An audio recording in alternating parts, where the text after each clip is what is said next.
You're listening to Colorado Edition from KUNC. I'm Jocelyn Mesa Miranda. It's Friday, September 2nd. This week, the Veterans Community Project of Longmont launched a brand new mobile outreach unit. The van will connect veterans experiencing homelessness in rural parts of northern Colorado with resources like transportation and temporary housing. KUNC's Bo Baker spoke to the project's executive director, Jennifer Siebold, about the mobile unit and efforts to aid unhoused veterans in our region. Jennifer, the Veterans Community Project started in Kansas City as a village of almost 50 tiny homes for veterans experiencing homelessness.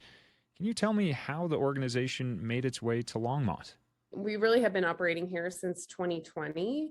There was a group of individuals here in Longmont tasked with looking at veteran homelessness in our community. What are the ways that we might go about solving that?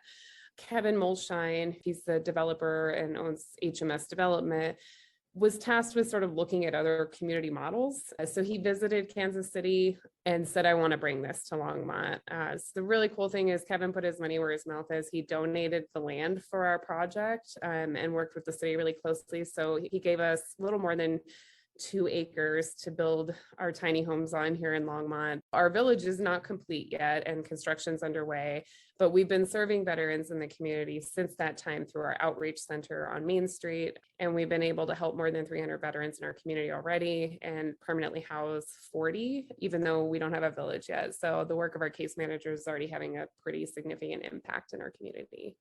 So the tiny homes in Longmont are currently underway, but this week you launched this mobile outreach program that includes a fully ADA accessible van. What will this provide to unhoused veterans?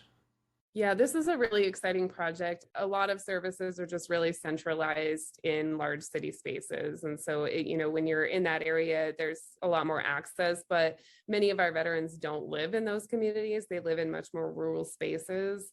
They often don't have transportation to get to even doctor's appointments or other things like that. And so it's just tremendously important to come to where the need is because a lot of people cannot come to where we are. The van will be starting out in both mountain and plains communities like Gilpin, Boulder, Clear Creek, and Weld counties. What will the mobile unit offer? We see veterans from all over northern Colorado, and because we're so spread out, sometimes it can be hard for folks to get to where we are. So this allows us to go to them. We can get somebody onboarded for support right in the moment. We can get them signed up to have some contact with a case manager, or one of the things our case managers do best is just connect people to services that are close to them. So making sure we're doing like a really soft handoff of that, getting an idea of what that person needs. We're also, carrying around supplies like food and winter supplies, basic things that will change seasonally depending on the needs, but gives us a chance to reach people who, one, may not know that we exist, and two, just may be too far to come into the outreach center. It sounds like it really does a little bit of everything. So this mobile unit is paid for by a 2-year grant that came out of last year's state legislative session. It took some work to get rolling, including setting up a partnership between the Veterans Community Project and the Colorado Department of Local Affairs. In your experience, how difficult is it to get funding for services for veterans in need?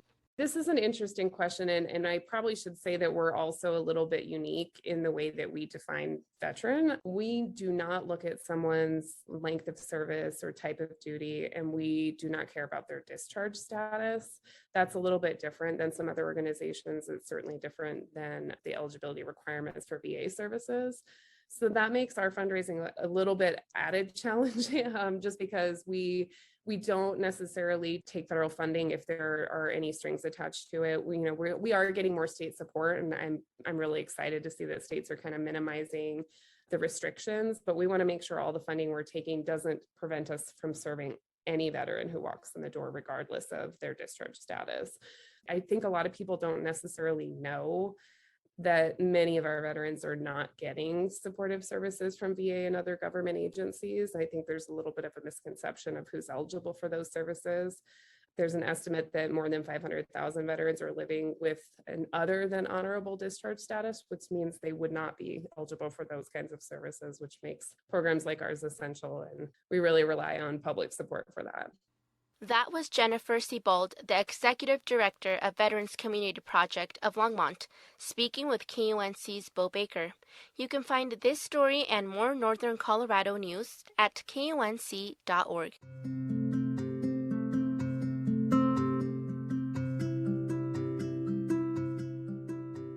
In parts of our region, it's not unusual for a bear to wander into a neighborhood, especially as we head into fall, and that can be dangerous for the residents and bears.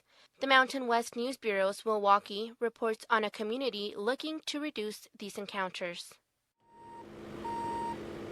It's delivery day at the National Elk Refuge near Jackson, Wyoming. A semi-truck packed with hundreds of bear-resistant trash cans is being unloaded. Let's look at one that's not dented. Drew Gath shows me how to use one. It's a thick black box with a locking lid and notches even the most nimble paws couldn't break into. They're tested up at the Wilderness Refuge in Montana, where they have grizzlies and wolves, and they fill these with fish meal, rotten meat, anything bears really want to get into, and they let them hammer on these for an hour or two. A saying around here is a fed bear is a dead bear. They're opportunistic, omnivorous, and not picky. Gath works for a nonprofit called Jackson Hole Bear Solutions. He says if a grizzly or black bear finds an open dumpster, or livestock feed, or even a bird feeder, they'll get bad habits. They have a really good memory, really good sense of direction, and if they get a food reward, then that's a dangerous situation. Last fall, arguably the most famous bear in the world, Grizzly 399, called the Queen of the Tetons, went viral when she waltzed right through downtown Jackson with her 4 cubs. Local photographer Ann Smith found a massive paw print the next morning outside her house, just a 5-minute drive from the antler arches in Jackson's town square.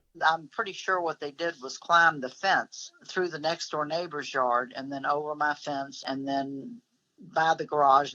That bear family was eventually escorted out of town by police. High-profile cases also made headlines this year around the West. A 500-pound black bear called Hank the Tank broke into several homes near Lake Tahoe. Another black bear was relocated to the wilderness after it got into trash and bird feeders north of Boulder, Colorado. Dan Thompson heads the large carnivore section of the Wyoming Game and Fish Department. He says food-conditioned bears become increasingly bold. They start doing things, pushing people out of hammocks, taking food literally from people in their backpack, holding it. We don't have a lot of options if it gets to that. One of 399's young cubs was killed earlier this summer south of Teton County because it was hanging around homes. Someone spotted the bear getting into a refrigerator on a porch, and a man opened his screen door right into the animal's rear end. Conflicts that bears have with people and livestock have risen by more than 30% in the past decade in Wyoming. Thompson says that more people are living or recreating near public lands. Plus, bears are actually expanding their territory. People use the term coexist all the time. Well, the reality of that is there's going to be conflicts. There's going to be negative things that happen to people and negative things that happen to bears if you're going to have a high density of both in the landscape. That's why officials passed a law this year mandating people in some parts of Teton County to secure their trash, removing the #1 cause of human-bear friction. Other communities like Durango, Colorado, and West Yellowstone, Montana, already have restrictions like this. Kristen Combs is executive director of Wyoming Wildlife Advocates and helps run Jackson Hole Bear Solutions. She says ecosystems need big predators. You know, a lot of times this place looks like a wildlife paradise, but then you scratch a little deeper beneath the surface and you find out that, like, oh, things could be healthier, things could be better. There's still a long way to go. These new laws need to be enforced, and an estimated 3,500 cans need to be distributed. But Ann Smith says most longtime locals are willing to devote time and energy to keep more humans and bears safe, especially as Grizzly 399 and her cubs continue to interact with humans. She's been an outstanding mother and guarded her cubs fiercely from predators. And when she crosses the road with them, she's always looked both ways. She really has brought attention to the plight of why we need to save these iconic bears. That will be a challenge over the next few months. Bears are entering what's called hyperphagia, eating tens of thousands of calories a day to stock up for hibernation. So, tourists and residents should be aware that the fall is when conflicts are most likely. For the Mountain West News Bureau, I'm Will Walkie in Jackson, Wyoming. KUNC is a member of the Mountain West News Bureau, a regional reporting collaboration. You can find more stories at kunc.org.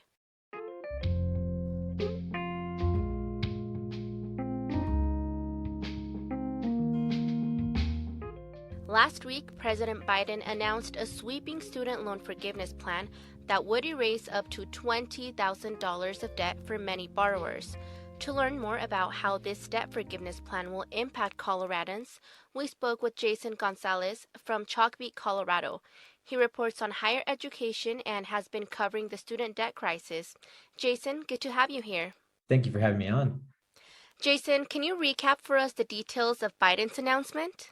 Yeah, so like you said, it's going to be $10,000 in student loan debt relief for people that earn less than $125,000 a year and less than $250,000 for joint filers. The administration will also cancel another additional $10,000 for graduates who had Pell Grants or were low income at the time.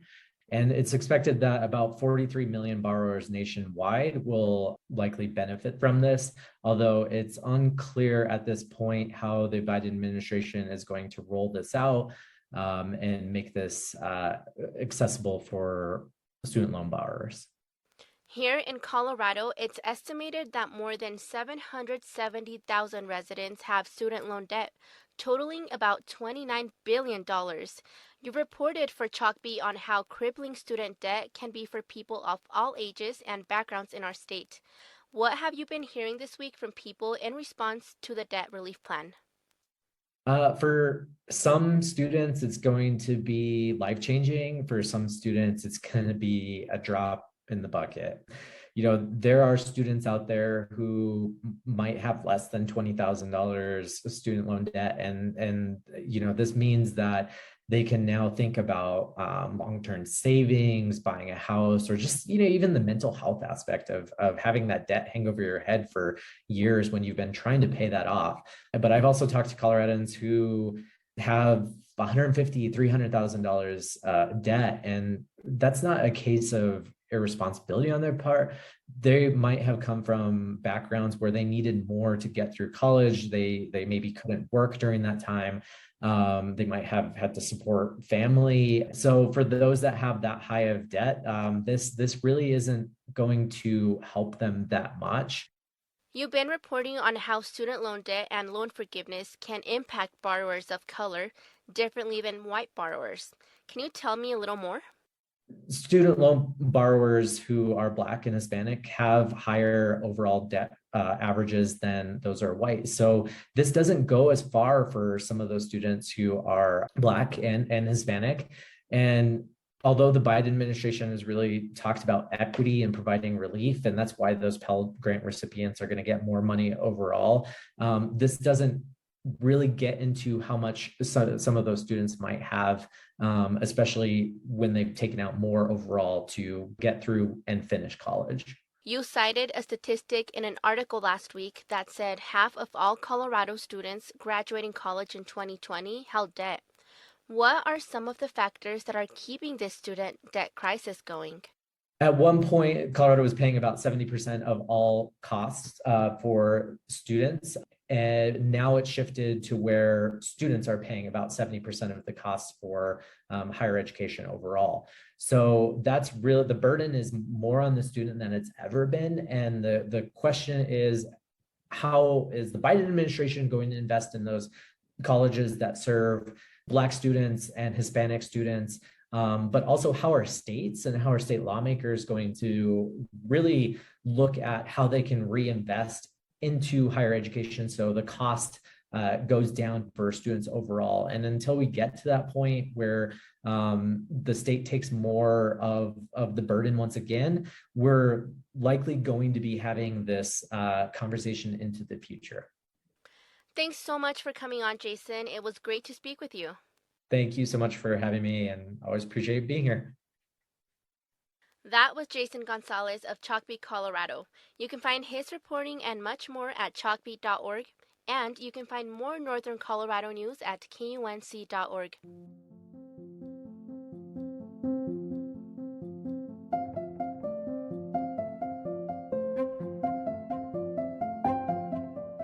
The Colorado Dream podcast from KUNC shares the stories of Coloradans who are overcoming obstacles to create a better life for themselves and their families in an effort to achieve the American dream. Hosted by Stephanie Daniel, the latest season, called Newcomers Welcome, explores the Black immigrant experience in Colorado as told through the eyes of one African immigrant, and Aurora as the city and its residents strive to become an inclusive home for all. In this bonus episode, Stephanie profiles an Ethiopian immigrant who loves to share a piece of her culture with others.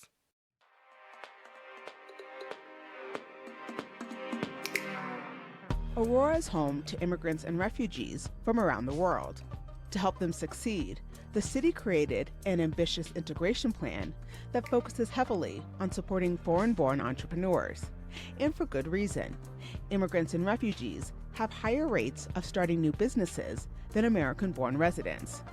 Throughout the city, there are immigrant-owned businesses like food markets, restaurants, beauty salons, and transportation companies. Aurora, it's welcoming. And if you are comfortable, you achieve. Ayala Chimakel came to the U.S. to go to college in 1995 and then moved to Aurora 5 years later. First impression, you see somebody who look like you'll be comfortable. I think that's why Aurora is a lot of entrepreneur. Ayu, as everyone calls her, is one of these entrepreneurs. She's owned a liquor store and a home health agency. Now she works as an interpreter for medical and law offices, schools, and the community. She interprets 2 Ethiopian languages, Amharic and Tigrinya. Ayu also performs Ethiopian coffee ceremonies. She recently invited me to one. So this is the coffee before it is roasted. I don't know if you know coffee before it's roasted, and this is what it looks like, kind of pale green. And I'm roasting it right now. Ayu and I are seated on chairs in her living room. She is wearing a traditional yellow gold dress with white accents, a white head wrap, and large gold earrings in the shape of 2 intersecting arcs. There's incense burning. On the ground is an ornate wooden box with a set of white and cream-colored coffee cups, saucers, a sugar bowl, and spoons. As the beans roast in a small pot on a portable electric burner, Ayu tells me about the origin of coffee. It was in 850 A.D. It found by a goat herder. His name is Kaldi in the province at that time in Kaffa. The Kaffa province was on the southwestern side of Ethiopia, and according to legend, Kaldi's goats ate some cherry-like fruits from a coffee tree and got so energized they couldn't sleep. So he tried the fruit, which contains a seed, the coffee bean. Kaldi shared his discovery with a local monastery, and the abbot brewed a drink that helped him stay alert during evening prayers. From there, the popularity of coffee spread. And then brought the coffee beans to Arab country, and then the Arab country to Europe, and then the New World. After the roasting is done, she places the beans on a flat woven grass mat that looks like a placemat to cool. A snack is usually served with the coffee. She likes to make popcorn. Once it's done, she'll put the popcorn to the side for later. So while it's doing that, I am going to grind the coffee. Then she mixes the grinds with cold water and pours the coffee into a special pot to brew. This is a pot made out of clay, and then this is how we make our coffee with this. Do you like it strong, your coffee? I like it pretty strong. Really? Okay. Ayu is a member of Aurora Sister Cities International, which promotes local and global partnerships. There are 5 sister cities, including Adama, Ethiopia. It was chosen because the cities are similar in size, ethnic and religious diversity, geography, and industries. Ayu was part of a local delegation that visited Adama in 2015. That's how I start serving the coffee to show my culture to other very diverse Aurora. She conducts these coffee ceremonies at events around the city, including the annual Global Fest. This is how it is until it's brewed, and it might take a minute so we could have lunch, if that's okay. Yeah. IU serves me a traditional Ethiopian lunch of beef tibs, shuro, a thick chickpea stew, and salad. She also serves injera, a spongy, sour flatbread that's used to scoop up the food. She places the dishes on the dining table and shows me how to eat using the injera. Do this from the plate, and then you dip it and roll, and however big you want it. So, yeah. Perfect. Enjoy. Thank you. After lunch, we return to the coffee ceremony. And finally, the coffee is ready. Would you like sugar? That's a little bit of sugar. Just a little? Yeah. Okay. I like a lot. As we sip the strong brew, I munch on popcorn. If you and I had been in Ethiopia, we might have been drinking coffee from this pot all day long. One coffee ceremony has 3 steps. The first one, strong, and then after that's done, I will pour water, put it again. That's the second, and then we drink that, and then there's the third one, 3. Some people even make it 4 in one coffee ceremony. This is like my dream meal. Good. Coffee and popcorn. That was KUNC Senior Managing Editor and reporter Stephanie Daniel. She's the host of the Colorado Dream podcast from KUNC. Listen to all the episodes of Season 2, Newcomers Welcome, at kunc.org or wherever you get your podcasts. That's all for today on Colorado Edition. You can catch the Colorado Edition podcast every Friday, so please hit that subscribe button if you haven't already. If there's a story you'd like to hear us cover on Colorado Edition, send us an email at coloradoedition@kunc.org. Our theme music is composed by Colorado musicians Brianna Harris and Johnny Burrows. Other music in the show by Blue Dot Sessions. I'm Jocelyn Mesa Miranda. Thank you for spending some time with KUNC's Colorado Edition. Have a good Labor Day weekend and see you on Wednesday for a special episode.